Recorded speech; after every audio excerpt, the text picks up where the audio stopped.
10 de la mañana con 7 minutos, una nueva entrevista en De Nuevo las 9. Vamos a conversar con la otorrinolaringóloga doctora Paola Freire para conversar y abordar este tema de la anosmia que yo les había presentado al principio del programa, que íbamos a hablar sobre esto. Si usted no lo sabe, ponga atención porque vamos a abordar todo sobre la anosmia provocada por el COVID-19 y también qué pasa con la no provocada. Así que, doctora Freire, bienvenida, un gusto tenerla en el programa.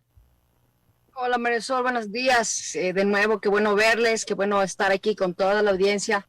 Y sí, en realidad esto es uno de los temas de actualidad, porque fue uno de los síntomas que quizás nos dio alerta para diagnosticar inmediatamente el COVID, ya que uno de cada 4 pacientes que fueron contagiados con COVID presentó algún grado de pérdida del olfato. Cuando la pérdida era leve o tenían solo ciertos olores que percibían, se llama hiposmia, y cuando el paciente perdía por completo el olfato, se llamaba anosmia. Ahora, doctora, ¿esto por qué ocurre? ¿Por qué la pérdida del olfato? ¿Se sabe? ¿No se sabe? Con respecto al COVID, después veremos las otras razones, porque no es que apareció por el COVID esto. Claro, no, por supuesto, es conocido. El virus del COVID lo que hace es atacar y generar una reacción inflamatoria a nivel de todo el organismo. Y de esta misma manera genera una reacción inflamatoria de la mucosa nasal, y el tejido olfatorio, las células nerviosas que generan y producen el olfato, se encuentran en el techo de la fosa nasal. Es decir, que toda la inflamación que produce el virus a nivel de la mucosa nasal y de toda la vía aérea hace que se produzca una degeneración de las células nerviosas del epitelio olfatorio y se produzca, como consecuencia de esto, una pérdida del olfato. Claro. Y algunos lo recuperaban rápido y otros, recuerdo que tuvieron, no he escuchado últimamente, pero al inicio de la pandemia sí, que estuvieron como 6 meses sin olfato. Y esto agrava la calidad de vida del quien lo sufre. Por supuesto. Como yo te decía, Marisol, 1 de cada 4 pacientes con COVID perdieron el olfato. De estos pacientes, el 80% recuperó al mes. No tuvo mayor inconveniente. Claro. Sin embargo, el 20% fueron pacientes en los que no recuperaron el olfato, muchos a los 3 meses, muchos a los 6 meses. Así es. Muchos incluso llegaron al año. Uy. Y un 5% de los pacientes no volvió a recuperar el olfato, desgraciadamente. ¿Qué me dices? ¿En serio? ¿No pudieron recuperar el olfato? El 5% de los pacientes que tuvieron algún tipo de pérdida del olfato no lograron recuperar definitivamente. Y esto en realidad uno apenas ahora con la crisis y con la pandemia le dio toda la atención que requiere este sentido, ¿no? Que antes, como lo teníamos normalmente, es algo que no se valoraba en mayor parte de la gente. Sin embargo, la afectación en la calidad de vida de estos pacientes fue un tema realmente muy, muy importante. Claro. Acordémonos que la vía nerviosa que conecta el epitelio olfatorio también está muy en contacto con el gusto. Entonces, la mayor parte de estos pacientes tuvo afectado tanto el olfato como el gusto. Es decir, los pacientes me comentaban, doctora, yo como porque sé que es las 8 de la mañana y tengo que desayunar, pero en realidad no tengo ningún gusto, no sé lo que como, no puedo oler el pan fresco, claro, no puedo tremendo. dar cuenta de un rico café. Ahora, ¿eso también tiene que ver con la sensación de hambre? ¿Cómo tiene que ver el olfato y el gusto con eso? Porque entonces ya no tenían apetito. Exactamente. Pierden el apetito. Pierden el apetito porque tanto el olfato como el gusto son aquellos sentidos que te conectan directamente con la sensación de hambre, o no solo de hambre, sino de un antojo, de un gustito, de un rico café.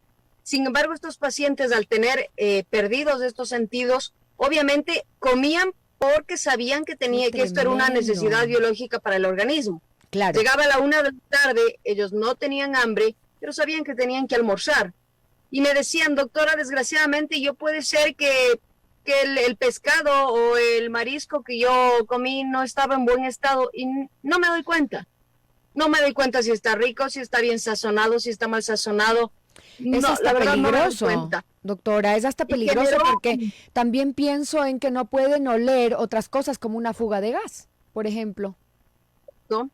Generó depresión Claro, en la mayor parte de los claro, pacientes claro. y también generó accidentes, porque muchos tenían fuga de gas, como tú bien mencionas, y nunca se dieron cuenta. Tremendo. Entonces, la pérdida del olfato fue algo trascendental durante la pandemia. Nosotros lo hemos visto como otorrinolaringólogos en otros pacientes, obviamente, que no tienen relación con el COVID, pero es de muchísimo menos porcentaje que lo que pudimos ver ahora en la pandemia.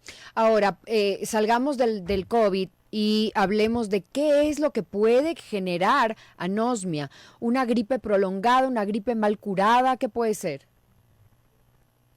La anosmia puede ser producida por una dificultad para respirar, generada por un desvío de tabique muy obstructivo. Ah, wow, ok. Claro, generada por un pólipos dentro de la nariz, por una rinitis alérgica muy exacerbada y no controlada, Ujú, provocada por una gripe muy fuerte y que no ha recibido tratamiento, y esto obviamente se ha prolongado más ujú, allá de 7 u 8 días. ujú. Entonces, todo lo que nos genera dificultad y obstrucción nasal puede producir anosmia. Prevención. ¿Podemos hablar de prevención en estos casos? En estos casos, obviamente, que no tienen que ver con el COVID, Ujú, cuando nosotros no es normal no respirar, como yo le digo al paciente, no es normal roncar, no es claro, normal dormir con la boca abierta, claro. no es normal vivir con migrañas o con dolores de cabeza, y Ujú, tampoco es normal estar todo el tiempo con la garganta irritada. ujú, Y esto se produce cuando uno no respira bien por la ujú, nariz. ujú. Si uno tiene cualquier sensación de obstrucción nasal, es importante acudir al médico porque probablemente tenemos un desvío de tabique o Claro, tenemos rinitis o claro. pólipos o sinusitis. Y todo eso, una vez que se puede controlar adecuadamente, regresa el olfato y podemos tener un olfato completamente normal. ¿Cuánto tiempo requiere un tratamiento, por ejemplo, para la gente fuera del COVID que sufre este problema, esta anosmia? En realidad, el momento que se corrige el origen de la anosmia, que como te decía, pueden ser cualquiera de estos Sí. factores, Ujú. creo que a los 15 días el paciente puede volver a tener Ah, qué olfato. bueno. ¿Y los pólipos, por ejemplo, se operan o es base Claro. a tratamiento que se desinflaman? Depende del tamaño del pólipo y depende de la ubicación del mismo. Ujú, Si son pólipos grandes, los pólipos generalmente se producen en personas con rinitis alérgica mal ujú, curada, que ujú, no han tenido ningún tipo de tratamiento y dejan pasar, ujú, y la consecuencia de esto es pólipos. ujú, Normalmente los pólipos ya son obstructivos, dificultan la respiración y necesitan un tratamiento quirúrgico, que es una cirugía endoscópica de ujú, los senos paranasales, con lo cual nosotros hacemos una limpieza completa de todas las cavidades aéreas a nivel facial ujú, de los senos paranasales y retiramos y eliminamos los pólipos. ujú. Y con eso ya vuelve el olfato y obviamente el Sí, gusto. con eso vuelve el olfato, vuelve el gusto. Y como te decía, Marisol, en realidad esto me ha demostrado que en la calidad de vida afecta tanto, que generó tanta depresión a los Claro, pacientes, además de hacerles su tratamiento claro. después del COVID para que recuperen el olfato. Muchos de ellos también necesitaron un apoyo psicológico, Sí. un apoyo de una guía, porque la verdad la calidad de vida que ellos tuvieron fue completamente disminuida. Ahora, solamente para aquel 5% que no recupera el olfato y el gusto, ¿cómo aprender a vivir con eso? Realmente es un tema complicado, sin embargo, ahora en España hay un tratamiento nuevo, Ujú. entendiendo que esto es todo nuevo porque la pandemia Claro, nos trajo claro. muchas cosas nuevas, ¿no? Que nosotros no sabemos. Por lo pronto decimos que un 5% no ha tenido éxito con el tratamiento. Sin embargo, hoy en España están haciendo un tratamiento quirúrgico a Mm, nivel de la fosa olfativa, ujú, que tenemos muy buenos resultados, indicios de que podría este tratamiento funcionar. ujú. Y me imagino que no se tiene conocimiento todavía de quienes se contagian de COVID, a quienes les va a pasar y a quienes no. Es decir, puede haber gente que tiene problemas de rinitis, que conozco que le dio COVID, que no le pasó, y gente que no tiene absolutamente ningún problema en este sentido del olfato y del gusto, que sí le pasó. Sí, la verdad esto es aleatorio. Incluso muchos pacientes solamente cursaron con pérdida del olfato. Llegó un momento en la pandemia que el paciente ya no era el síntoma más importante, la fiebre, ya no era el síntoma más importante el dolor del cuerpo ni el malestar. El paciente que tenía una pérdida del olfato, inmediatamente yo les decía, hazte una prueba COVID y salía positivo. Claro. O sea, muchas veces cursó solamente con esa pérdida del olfato. Pero bueno, gracias a Dios hay una terapia que se llama ejercicios olfativos, con lo cual realmente fueron muy bien los pacientes que tuvieron una disminución del olfato, que consiste en apreciar ciertos dolores muy fuertes como eucalipto, como el col, como incluso tiñer o jengibre o un perfume muy fuerte. Y esta era una reeducación olfativa que le hacíamos al cerebro. Claro. Entonces, aspirábamos este tipo de olores durante 20 segundos. De mañana y de noche por 3 semanas en la mayor parte de los casos, y el sentido del gusto, del olfato se iba recuperando.